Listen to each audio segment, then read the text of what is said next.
Allahumma zidna ilman warzuqna fahman. Allahumma alimna ma yanfa'una wanfa'na bima 'allamtana warzuqna ilman wa tuqan wa salahan ya rabbal alamin. Allahumma faqihna fid din wa 'allimna at-ta'wil. Allahumma amin. Baik jamaah rahimani wa rahimakumullah. Pertama-tama dan yang paling utama, marilah kita panjatkan puji syukur kita kepada Allah Azza wa Jalla dengan mengucapkan alhamdulillah alladzi bi ni'matihi tatimmus shalihat. Segala puji syukur untuk Allah Subhanahu wa taala, dengan nikmat-Nya lah kita bisa melakukan amal saleh secara sempurna. Kita harus bersyukur kepada Allah Subhanahu wa taala atas nikmat yang telah Allah berikan, terutama nikmat Islam dan iman. Dan tak kalah penting dalam hal ini nikmat sehat dan sempat, sehingga kita dapat berkumpul di sini di masjid dalam rangka untuk menuntut ilmu agama.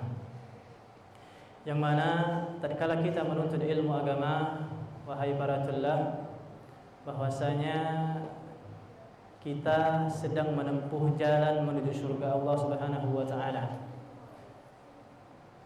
Bahkan bukan hanya sekedar jalan, ya, tetapi jalan yang termudah bagi seorang muslim untuk bisa menggapai surganya Allah Subhanahu wa taala adalah dengan dia menuntut ilmu.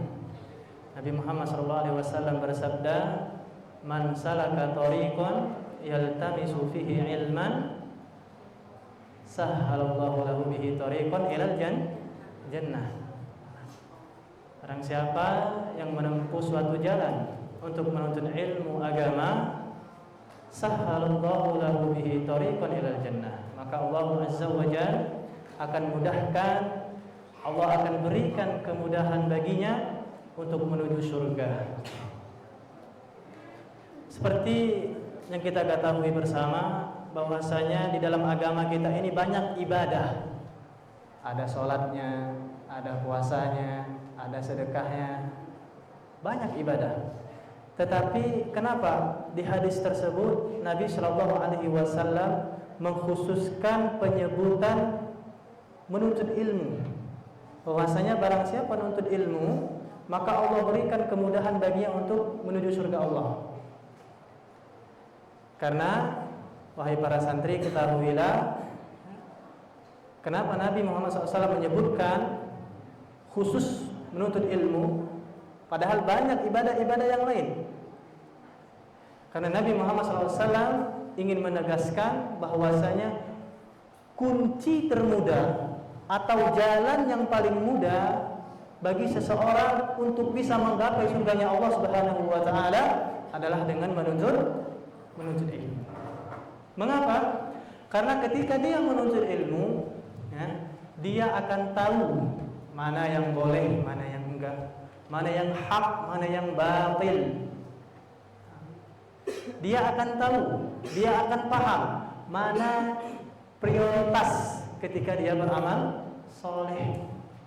Oleh karenanya sangat bersyukur sekali kita bisa duduk bersama untuk mempelajari ilmu agama Allah Subhanahu wa taala. Dan yang kedua, marilah kita bersalawat kepada Nabi Muhammad SAW. Allahumma shalli ala Muhammad wa ala ali Muhammad. Semoga salawat Allah dan salamnya selalu tercurahkan, ya, terlimpahkan kepada beliau, para keluarga beliau, sahabat-sahabat beliau, serta orang-orang yang berpegang teguh dengan sunnah beliau hingga hari kiamat kelak. Allahumma amin. Baik para santri, jamaah rahimani wa rahimakumullah, insyaallah malam hari ini kita akan melanjutkan pembahasan kita pada kitab Khulasah Ta'zim Al-Ilmi. Nah, Khulasah Ta'zim Al-Ilmi. Nah, di pertemuan sebelumnya kita sudah membahas bahwasanya kata Asy-Syaikh Shalih Al-Utsaimin hafizahullah, bahwasanya seseorang itu akan mendapatkan ilmu, ya, dengan bagaimana kadar hatinya memuliakan ilmu. semakin hatinya memuliakan ilmu, maka akan semakin besar juga kesempatan dia untuk mendapatkan ilmu.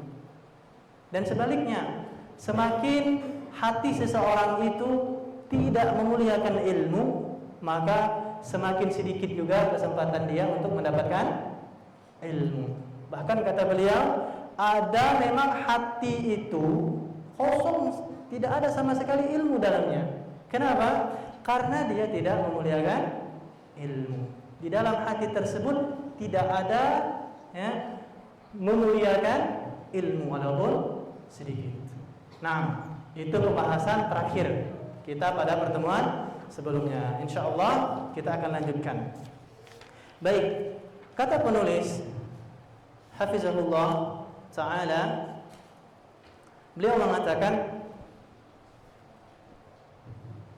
man azzamal ilma lahat anwaruhu alaihi.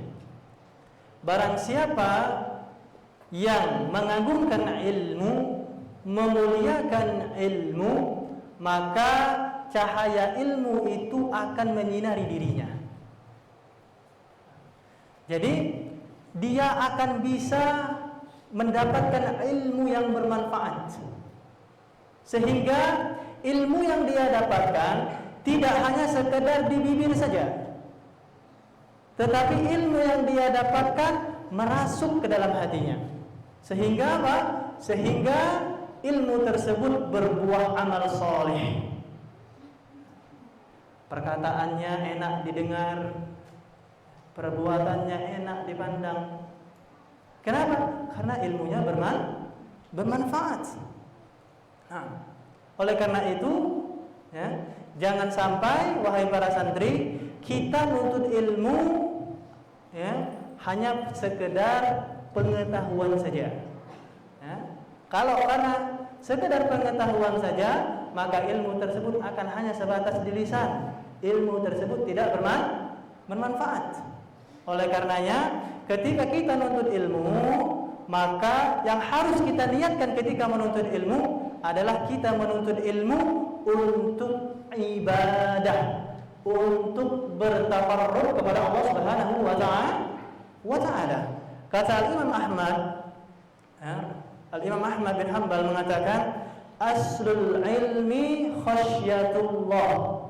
Ilmu itu adalah rasa takut kepada Allah. Sehingga siapa yang memiliki rasa takut kepada Allah Azza wa Jalla, maka dia akan melakukan perintah apa yang diperintahkan oleh Allah Subhanahu wa ta'ala, dan juga dia akan meninggalkan apa yang dilarang oleh Allah Subhanahu wa ta'ala. Oleh karenanya, sepatutnya ketika kita ingin mendapatkan ilmu yang bermanfaat, maka hendaknya kita di dalam hati kita memuliakan ilmu.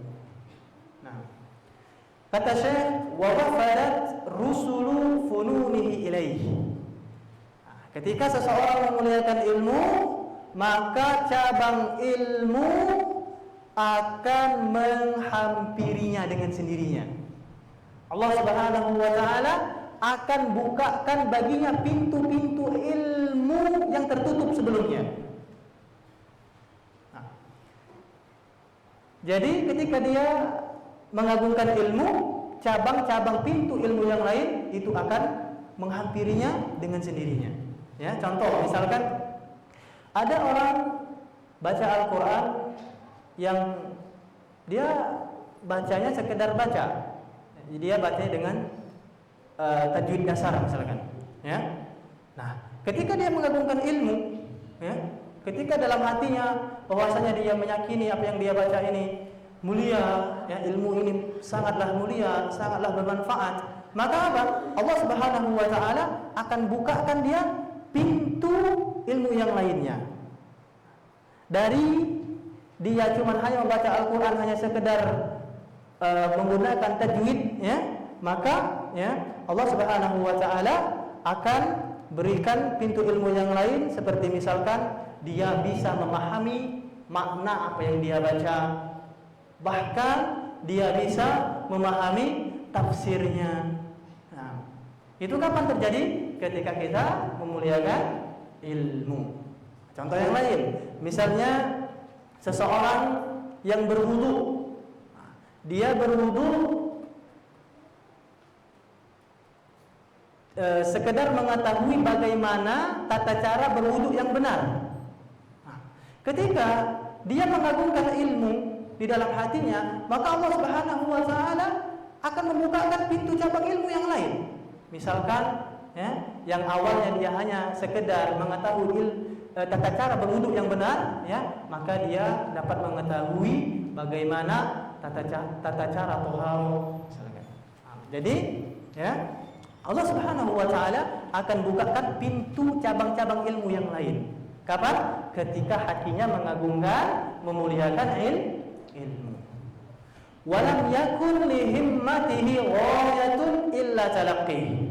Kata Syekh, tekad kuat yang ada pada dirinya, ya, itu hanya untuk mempelajari ilmu. Itu hanya untuk menuntut ilmu. Wala li nafsihi ladzah illa al-fikru fihi. Dan tidak ada kelezatan di dalam dirinya, ketenangan di dalam dirinya yang dia rasakan kecuali saat dia memikirkan ilmu. Nah, maka penting sekali bagi kita untuk apa? Memuliakan ilmu, ya. Wa ta'anna Abu Muhammad Ad-Darimi Al-Hafidh lama hadzal ma'na. Kata beliau, seakan-akan ada seorang ulama yang bernama Muhammad Ad-Darimi, ya. Nama beliau aslinya adalah Abdullah bin Abdurrahman. Abdullah bin Abdurrahman, ya. Beliau hidup sezaman dengan Al-Imam Ahmad bin Hanbal, Al-Imam Al-Bukhari, Al-Imam Muslim, Al-Imam Abu Dawud, Al-Imam At-Tirmidzi. Beliau ini adalah seorang ulama hadis yang thiqah. Apa beliau? Lama hadzal makna. Seakan-akan kata Syekh, beliau mengutarakan hal ini. Hal bahwasanya ketika seseorang yang mengagungkan ilmu, dia akan mendapatkan 4. Yang pertama, dia akan mendapatkan ilmu yang bermanfaat. Yang kedua, ketika dia memuliakan ilmu, ya, cabang-cabang ilmu yang lain itu akan datang dengan sendirinya kepada dirinya. Yang ketiga, tekad terkuatnya adalah menuntut ilmu. Yang keempat, ya, tidak ada kenyamanan di dalam dirinya kecuali memikirkan ilmu. Seakan-akan beliau ini, ya, Abu Muhammad Ad-Darimi ini mengutarakan hal tersebut. Kapan? Fa-khatama kitab al-ilmi min sunanihil musanna bil musnad al-jami' bi babin fi i'dham ilmi. Tatkala beliau rahimahullah, ya, mengakhiri penulisan kitab beliau yang beliau namakan dengan Al-Musnad Al-Jami' dengan sebuah bab khusus dengan judul memuliakan ilmu. Kenapa? Karena, ya, agar para penuntut ilmu itu sadar, memperhatikan bahwasanya mengagungkan ilmu, memuliakan ilmu sangat penting. Maka beliau lakukan hal tersebut. Tatkala beliau nulis kitab beliau, banyak babnya, beliau tulis di situ hadis-hadis Nabi, athar, perkataan para salaf. Lalu beliau akhiri kitab tersebut dengan bab khusus yang berjudul mengagungkan ilmu. Itu menunjukkan bahwasanya mengagungkan ilmu sangat penting. Baik. Kata Syekh, wa a'walu syai'in 'ala al-wusuli ila i'dhamil ilmi wa ijlalihi ma'rifah ma'akib ta'dhimi. Adapun hal yang sangat membantu, sesuatu yang paling membantu agar seseorang dapat mengagungkan ilmu, dapat memuliakan ilmu adalah dengan ma'rifah ma'akib ta'dhimi, dengan mengetahui kaidah pengagungan terhadap ilmu. Ya. Nanti insyaallah, ya, kita akan masuk ke kaidah. Jadi secara umum kaidah yang ada dalam kitab ini ada 20. Nanti kita akan pelajari itu insya Allah. Nah, jadi kata beliau tadi apa? Kalau kita mau bisa mengagungkan ilmu, memuliakan ilmu adalah dengan cara kita mengetahui kaidah pengagungan terhadap ilmu. Ya, contoh misalkan ada seseorang yang keluar rumahnya pergi ke hutan ingin berburu. Ingin apa? Berburu. Kira-kira Ustaz mau nanya, Ihsan, kira-kira kalau ada orang mau berburu, dia bawa apa? Hah? Senjata. Mumtaz, ahsan. Dia pasti bawa senjata. Misalkan berburu rusa. Artinya dia mungkin bawa senjatanya apa? Sahem. Anak apa? Anak panah. Ya. Dia berburu, dia bawa anak panah. Ketika dia berburu membawa anak panah, maka akan ada kemungkinan enggak dia bisa mendapatkan buruannya? Ada. Sahih atau tidak? Sahih. Ya. Ketika dia berburu bawa anak panah, maka akan ada kemungkinan besar dia akan bisa mendapatkan buruannya. Semakin banyak anak panah yang dia bawa untuk mendapatkan rusa, maka juga semakin besar kesempatan dia untuk mendapatkan rusa. Semakin banyak juga rusa yang akan dia dapatkan. Tapi kalau ada orang ingin berburu, cuman nggak bawa sahem anak panah, misalkan, kira-kira bisa nggak dapat rusa? Tidak bisa, ya kan? Nah, seperti itu juga. Ya, seseorang menuntut ilmu.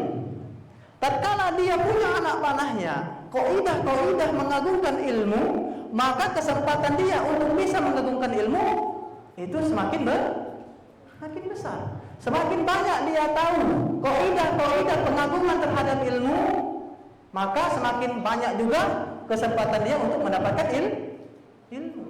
Tapi kalau orang menuntut ilmu, ya, belum tahu kaidahnya, kira-kira bisa nggak dapat ilmu? Mungkin bisa, tetapi hanya sekedar pengetahuan.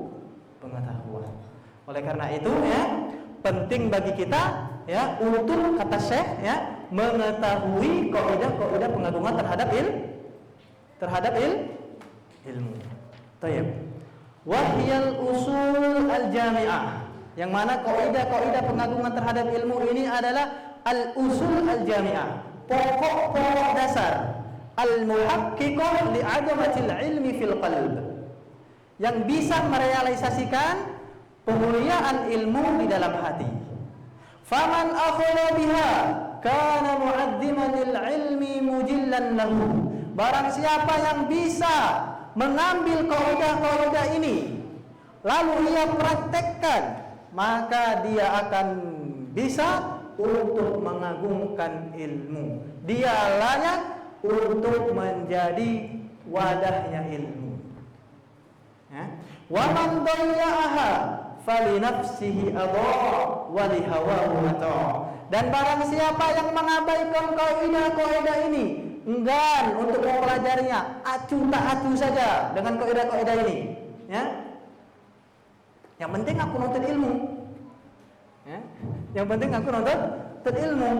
Apa kata saya? Fali nafsihi adha, maka dia telah mengabaikan dirinya sendiri, wali hawahu atau, dan dia telah, ya, menuruti hawa nafsunya. Fala yalumanna in fatara anhu illa nafsah, maka janganlah sekali-kali jika dia gagal dalam menuntut ilmu yang dia dapatkan tidak berkah, tidak bermanfaat, ya.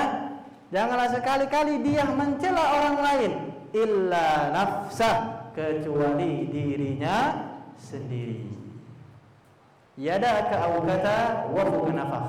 Ada ungkapan yadaka awgata, tangan mula yang mengikat dan mulut mula yang meniup. Artinya itu perbuatanmu, maka tanggung sendiri akibatnya. Ketika engkau tidak enggan untuk mempelajari kaidah-kaidah pengagungan terhadap ilmu, ketika engkau tidak bisa ya mendapatkan ilmu dengan maksimal, maka janganlah ya engkau mencela orang lain, karena itu adalah perbuatanmu sendiri, maka tanggunglah akibatnya.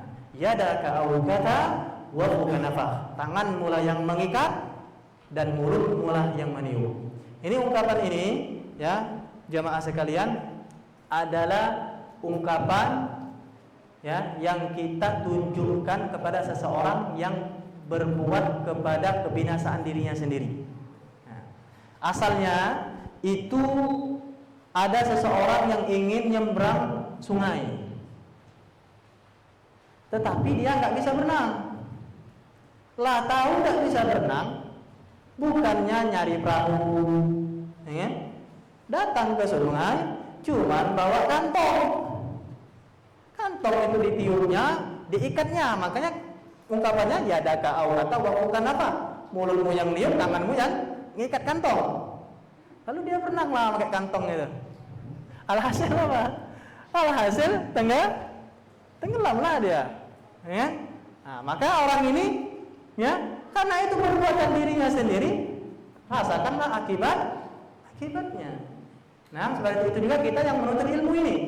Ya, ketika kita enggan ya acu tak acu saja dengan kaidah-kaidah yang akan kita bahas nanti dalam mengagungkan ilmu, maka jangan salahkan orang lain kalau kita gagal dalam menuntut ilmu.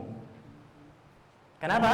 Yadaka awkata wa fuka nafakh. Tanganmu yang ikat, mulutmu lah sendiri yang meniup.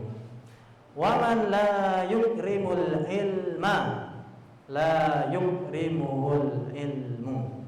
Barang siapa yang tidak memuliakan ilmu, maka ilmu tidak akan memuliakannya. Nah, kalau kita baca kitab ini, Syekh menjelaskan bahwasanya kata beliau, ru'ya fil manam, ada orang yang mimpi. Nah, di dalam mimpi tersebut Allah Subhanahu wa taala mengampuni dosa-dosanya. Nah, lalu ditanyakan kepada orang ini, Kok bisa Allah mengampunkan dosa-dosamu? Kata dia apa? Katanya saat aku melihat ada satu kertas di lantai, aku angkat ke tempat yang tinggi. Dia memuliakan ilmu. Maka katanya karena itulah Allah mengampuni dosanya. Nah, jadi satu kertas saja ya seperti itu, apalagi kalau satu kitab. Baik, intinya kalau kita memuliakan ilmu, maka ilmu juga akan memuliakan kita. Baik, jamaah rahimani wa rahimakumullah, sekarang kita lanjutkan ya. Syekh mengatakan al-ba'kidul awwal, kaidah yang pertama, tathhir wi'a'il ilmi, membersihkan alhamdulillah, tathhir wi'a'il ilmi, membersihkan wadah ilmu. Nah, apa itu wadah ilmu? Wadah ilmu adalah wahuwal qalbu. Wadah ilmu itu, wahai para santri, adalah hati. Nah, jadi setelah Syekh tadi ya memulai kitab beliau ya dengan muqaddimah yang sangat indah, di sini beliau langsung menyebutkan kaidah pengagungan terhadap ilmu. Adapun kaidah yang pertama dan yang paling utama dalam memuliakan ilmu itu adalah membersihkan wadah ilmu. Apa itu wadah ilmu? Hati. Nah, kenapa harus hati? Karena ilmu itu kan bentuknya adalah pemahaman, hafalan, pengamatan, penelitian. Nah, itu semuanya kembali ke hati, ya. Jadi hati itu adalah sumber, ya. Sumber hati itu adalah sumber. Apa kata Nabi Muhammad SAW? Ala wa inna fil jasadi mudghah idza fasadat idza salahat salahal jasadu kullu wa idza fasadat fasadal jasadu kullu. Ketahuilah bahwasanya di dalam diri seseorang itu terdapat mudghah, segumpal daging. Segumpal daging. Kalau segumpal daging itu baik, maka tubuhnya semuanya itu baik. Matanya ikut baik, ya, telinganya ikut baik. Kalau segumpal daging itu baik, ada perempuan lewat, ya, karena matanya hatinya karena segumpal daging itu baik, maka juga matanya akan baik. Maka nggak dilihatnya perempuan itu, dia menundukkan pandangan. Kalau ada orang ghibah misalkan, ya, karena segumpal daging itu baik, maka telinganya juga baik. Dia tutup telinganya untuk tidak mendengarkan ghibah. Nah, jadi apabila segumpal daging itu baik, maka baik juga seluruh tubuhnya. Wa idza fasadat jasadu kullu. Apabila segumpal daging itu buruk, ya, maka buruk juga anggota tubuhnya, badannya. Ala wahiyal qalbu. Ketahuilah kata Nabi, segumpal daging itu adalah hati. Maka hati itu adalah poros, ya, sumber, ya. Nah, makanya kata Abu Hurairah, ya, beliau rahimahullah pernah mengatakan, al-qalbu malikun wal a'dha' junudu. Hati itu adalah raja dan anggota badan yang lainnya ini adalah tentaranya. Idza tawbal malik tawbat al-junud wa idza khabutha al-malik khabutat al-junud. Apabila, ya, raja itu baik, maka tentaranya juga baik. Apabila raja itu buruk, maka tentaranya juga buruk. Oleh karenanya, ya, kita harus bersihkan hati kita. Nah, wa bihasabi taharatil qalbi yadkhuluhul ilmu. Tergantung dengan bersihnya hati seseorang, ilmu itu akan masuk. Ilmu itu akan masuk tergantung dengan kebersihan hatinya. Wa idza izdadat taharatuhu izdadat qabiliyatuhu lil ilmi. Jika semakin bersih hati seseorang, ya, dari kotoran-kotoran hati, maka semakin siap juga hati tersebut untuk dimasuki ilmu. Nah, jadi hati yang baik, hati yang bersih itu akan dimasuki ilmu. Adapun hati yang kotor, maka ilmu enggan masuk ke sana. Adapun jikalau hati seseorang itu terkumpul padanya antara kebaikan dan keburukan, maka ilmu itu akan masuk sesuai dengan kadar kebersihannya saja. Nah, faman arada hiyazatal ilmi falyuzayyin batinah wa yutahhir qalbah min najasatihi. Kata Syekh, barang siapa yang ingin meraih ilmu, maka hendaknya dia menghiasi batinnya, dia bersihkan hatinya dari kotoran-kotoran hati. Fal ilmu jawharun latif la yasluh illa lil qalbin nadif. Karena ilmu itu, wahai para santri, adalah permata yang indah. Seperti apa misalkan? Bisa emas mungkin, perak.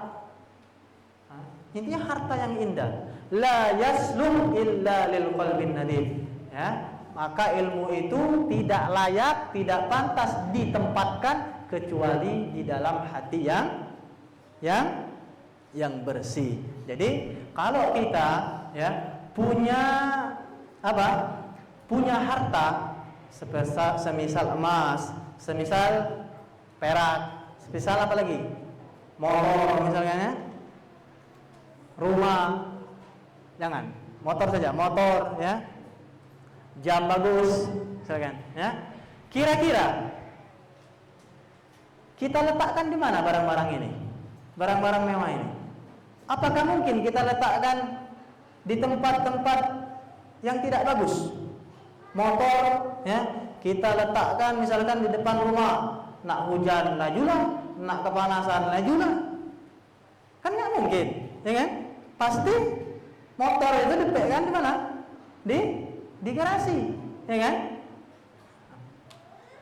Duit, emas ditempatkan di dalam lemari, ya kan? Nah, seperti itu juga ilmu. Nah, ilmu itu malah lebih mulia dari harta. Nah, kenapa ilmu itu lebih mulia dari harta?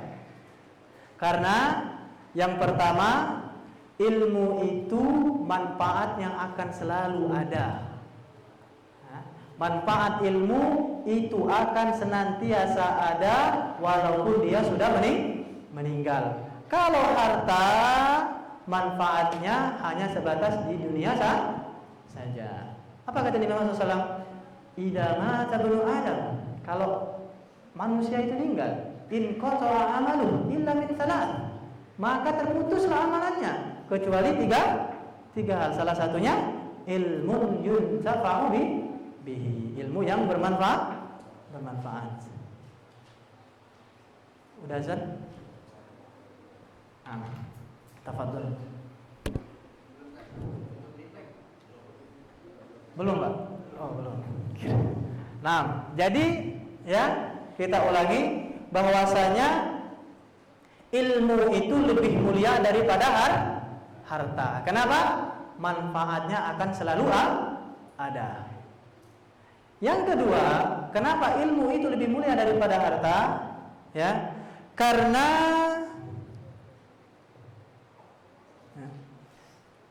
ilmu itu akan menjagamu. Tetapi kalau harta, kitalah yang akan menjaganya. Kata Ali bin Abi Thalib, al-ilmu khairun minal mal, al-ilmu yahrusuka wa anta tahrusul mal. Ilmu itu lebih mulia daripada harta. Kalau ilmu, dialah yang akan menjagamu. Tapi kalau harta, kitalah yang akan menjaganya. Contoh, misalkan ya, seseorang yang paham tauhid, ya, maka tauhid ini akan menjaganya dari paham-paham yang batil. Contoh, misalkan seseorang paham tentang riba, maka ya, dia akan tidak bermudah-mudahan dalam menjalankan transaksi. Ya. Contoh, seseorang paham bahwasanya melihat yang bukan mahram itu adalah maksiat, ya. Maka tatkala ada perempuan cantik, ya, dia tundukkan pandangan. Ilmu yang akan menjaganya. Tapi kalau harta, kitalah yang akan menjaganya. Bahkan, ya, kadang-kadang bisa membuat kita tidak nyaman. Contoh, masuk Indomaret, baru buka pintu, ya, tanglik ke motor, ngeri. Lagi ada orang, nanti ada orang megang motor, nanti leset. Baru megang barang, lagi keliknya lagi motor, nanti ada orang ngambil motornya. Jadi kayak itulah kalau harta, kadang-kadang membuat seseorang itu tidak nyaman. Tapi kalau ilmu akan menjaga kita. Itu yang kedua. Yang ketiga, ya, ilmu itu kenapa lebih mulia daripada harta? Ilmu itu adalah warisan para nabi. Innal ulama warathatul anbiya wa innal anbiya lam yuwarrithu dinaran wala dirhaman wa innama warrathul ilma faman akhadahu faqad akhadha bihaddin wafir. Ya, sesungguhnya para penuntut ilmu, orang yang berilmu itu adalah pewaris para nabi. Para nabi itu tidak mewariskan harta. Mereka mewariskan ilmu. Barang siapa yang mengambil warisan para nabi, maka dia akan mendapatkan kebaikan yang besar. Itulah beberapa alasan ya para santri, kenapa ilmu itu lebih mulia daripada harta. Nah, kalau harta saja kita tempatkan pada tempat yang bagus, maka ilmu juga harus kita tempatkan ya di tempat yang lebih bagus, yaitu hati yang bersih. Kehendaknya kita selalu ngecek hati kita, jangan sampai banyak kotorannya. Dakhala waktu Isya lama. Pak Dakolin. Pak Dakolin. Kam dak ikuan? Arba'ah. Salasa. Nah, nuwasil qalilan. Kita lanjutkan sebentar. Wa taharatul qalbi tarji'u ila aslaini adimain. Dan bersihnya hati, wahai para santri, itu kembali kepada dua hal. Ya. Jadi kotoran-kotoran yang ada di dalam hati kita itu sumbernya dua.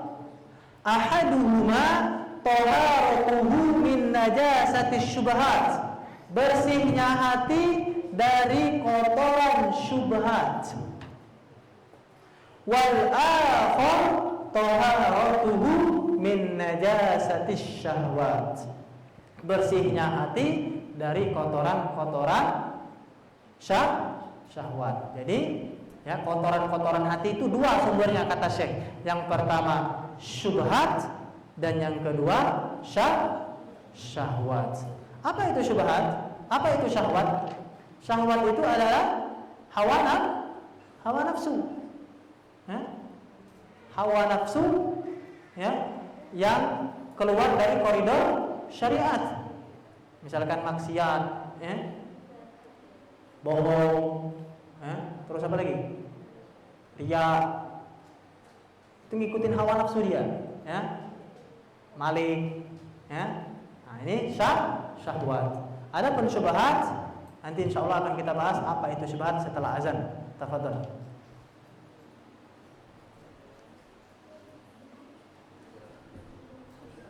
Lama. Nah, soalnya panjang nih tentang syubhat. Baik, kita lanjut ya. Nah, jadi itu yang pertama, syahwat. Adapun sumber kotoran hati yang kedua adalah syubhat. Yang pertama syahwat, yang kedua syubhat. Apa itu syubhat? Nah, syubhat ini secara bahasa berasal dari kata syabaha yashbahu. Artinya mirip atau menyerupai, ya, sehingga seseorang itu sulit membedakan sesuatu ini. Kenapa? Karena mirip, ya, yang A mirip dengan yang B, yang B mirip dengan yang A. Jadi sesuatu yang mirip, susah seseorang itu membedakannya. Ini secara bahasa. Nah, secara istilah ba'dal adzan insyaallah. Tafadhal lil muadzin an yuadzin. Tafadhal barakallahu fiik.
Bismillah, kita lanjutkan ya.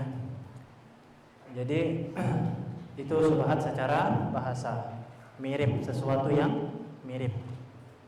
Adapun secara istilah, kata Imam Ibnu Rajab Al-Hanbali rahimahullah bahwasanya syubhat itu adalah, beliau mengatakan,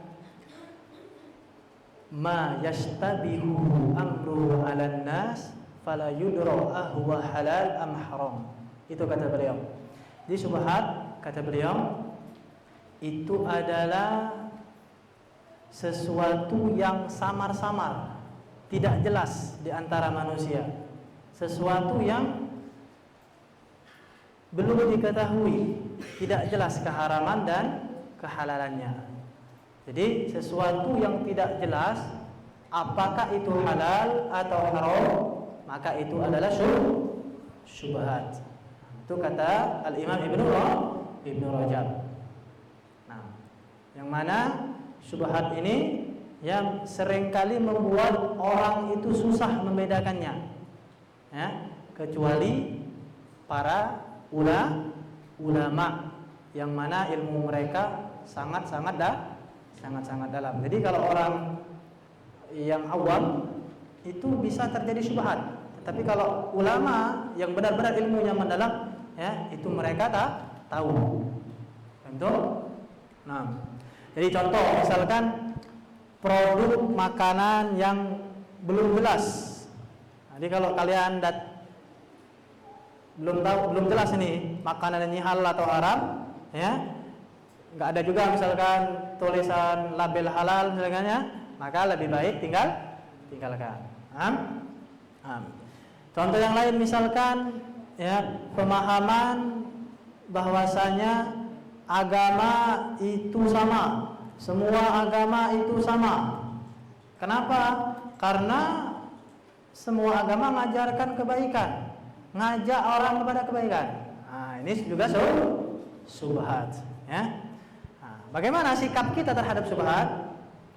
Ya, karena ini pasti kita temui. Nah, bagaimana sikap kita terhadap syubhat? Yang pertama adalah dengan meninggalkan syubhat.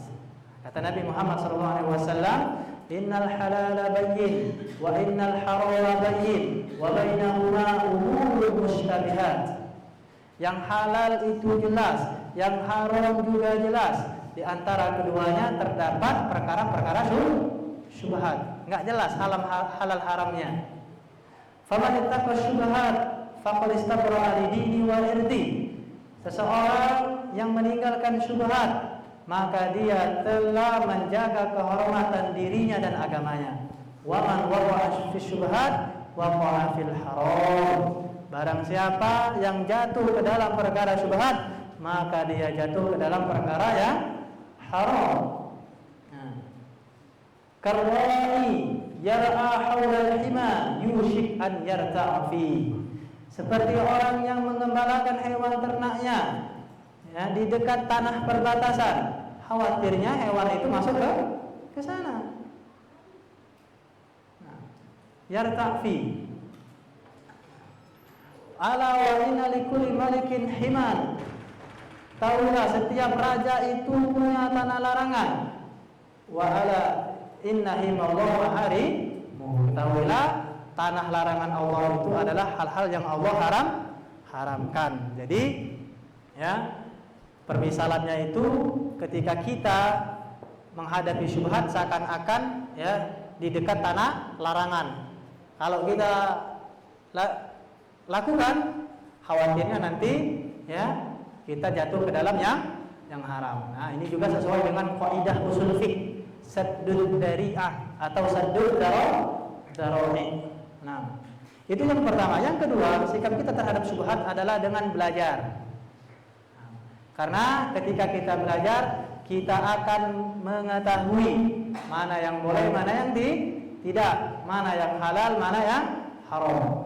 Sikap kita yang ketiga ketika menghadapi syubhat adalah dengan ya bertanya kepada ulama, kepada para ahli ilmu. Kata Allah Subhanahu wa taala, "Fas'alu ahla dzikri in kuntum la ta'lamun." Ya. Bertanyalah kepada mereka para ahli ilmu kalau kita tidak mengetahui. Jadi ya, ini sikap kita ketika kita menghadapi syubhat.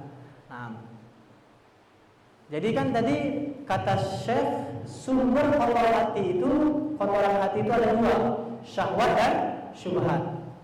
Mana yang lebih parah antara syubhat dan syahwat?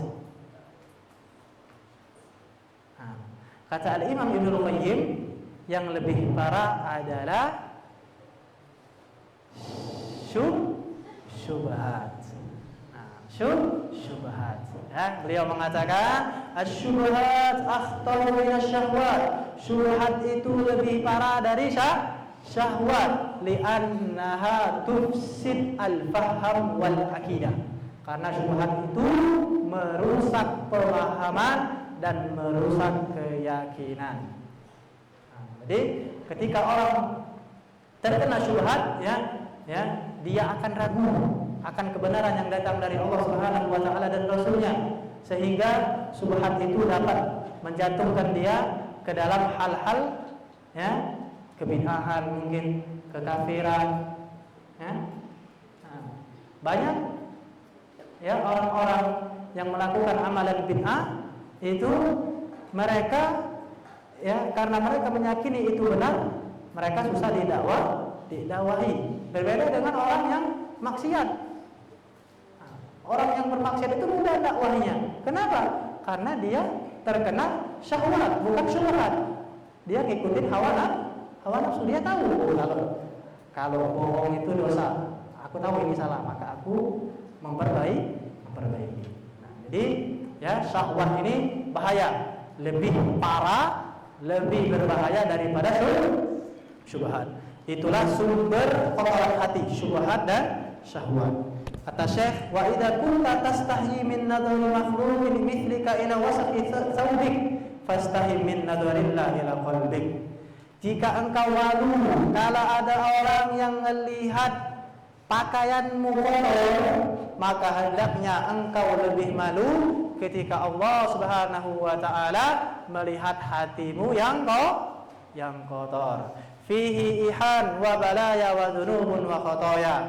Di dalam hati tersebut banyak ya, perasaan-perasaan dendam, banyak hal-hal yang dibenci oleh Allah, banyak dosa-dosa, banyak maksiat-maksiat. Maka seharusnya ketika hatimu kotor engkau lebih malu. Jemaah, kalau kita mau bertandang ke rumah Pak Kades misalkan ya, Ustaz yakin pasti kalian ya pakai pakaian yang rapi ya, rambutnya disisir, bajunya kasih minyak wangi, digosok ya, mengkilat nih, sampai-sampai apa kalau ada lalat tergelincir ya.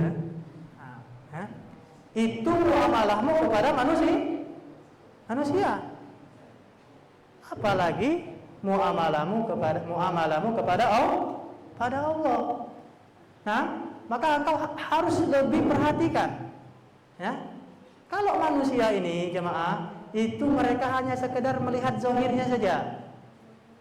Kita ini patokan kita ini hanya zahir. Makanya kita nggak boleh kalau ada orang rajin sholat, rajin puasa, itu orang itu riya. Orang itu riya. Ya. Dia tuh minta alam baik. Ya. Minta omongi paling rajin, minta paling berjasa, paling ini, paling itu. Kita tidak boleh. Karena kenapa? Kita ini yang kita nilai itu hanya zahirnya saja. Berbeda dengan Allah. Allah itu ya menilai zahir dan batin. Allah Subhanahu wa taala ya Maha mengetahui yang zahir dan yang batin. Ya, maka hendaknya kita selalu membersihkan hati-hati kita dari kotoran-kotoran hati. Kata Syekh, "Tsumma dzakara hadits Abi Hurairah anna Nabi sallallahu alaihi wasallam qala inna Allaha la yanzuru ila suwarikum wa amwalikum walakin yanzuru ila qulubikum wa a'malikum." Sesungguhnya Allah itu tidak melihat kepada rupa kalian. Ini putih, ini hitam, ini tinggi, ini pendek. Ya, ini rambutnya lurus, rambutnya keriting. Ya, Allah tidak melihat kepada hal tersebut. Wa amwalikum, juga Allah tidak melihat kepada harta kalian. Ini ada motor ini ada motor itu, ini ada mobil ini tidak, ini ada kebun ini tidak. Allah tidak melihat kepada itu. Walakin yanzuru ila qulubikum wa a'malikum. Yang Allah lihat itu wahai para santri adalah hati kalian yang bersih. Yang Allah lihat itu adalah amalan kalian yang sesuai dengan sunnah Rasulullah Sallallahu Alaihi Wasallam. Wa fihi, nah,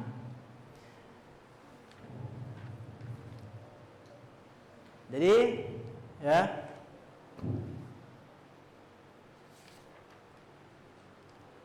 penting bagi kita untuk memperhatikan hati-hati kita, ya. Nah, untuk membersihkan hati-hati kita, karena Allah itu juga melihat hati-hati kita. Allah tidak hanya menilai zahirnya saja. Paham tuh? Nah. Baik, mungkin karena waktunya sudah habis ya. Nah, tadi Ustaz mulainya itu jam berapa? 6.30. Sekarang 7:26, dikit-dikit lagi. Nah, hampir sejam ya. Maka kita cukupkan sampai di sini ya. Semoga Allah Subhanahu wa taala memberikan taufik dan hidayah kepada kita semua ya, memberikan kita kekuatan untuk bisa memperbaiki hati, untuk bisa membersihkan hati-hati kita dari kotoran-kotoran hati. Amin ya rabbal alamin. Baik, lebih dan kurangnya Ustaz minta maaf pada Allah Azza wa Jalla. Ustaz mohon ampun. Akhirul kalam, alhamdulillah alamin. Subhanakallahumma bihamdika asyhadu an la ilaha illa anta astaghfiruka wa atubu ilaik. Akhirul kalam. Assalamualaikum warahmatullahi wabarakatuh.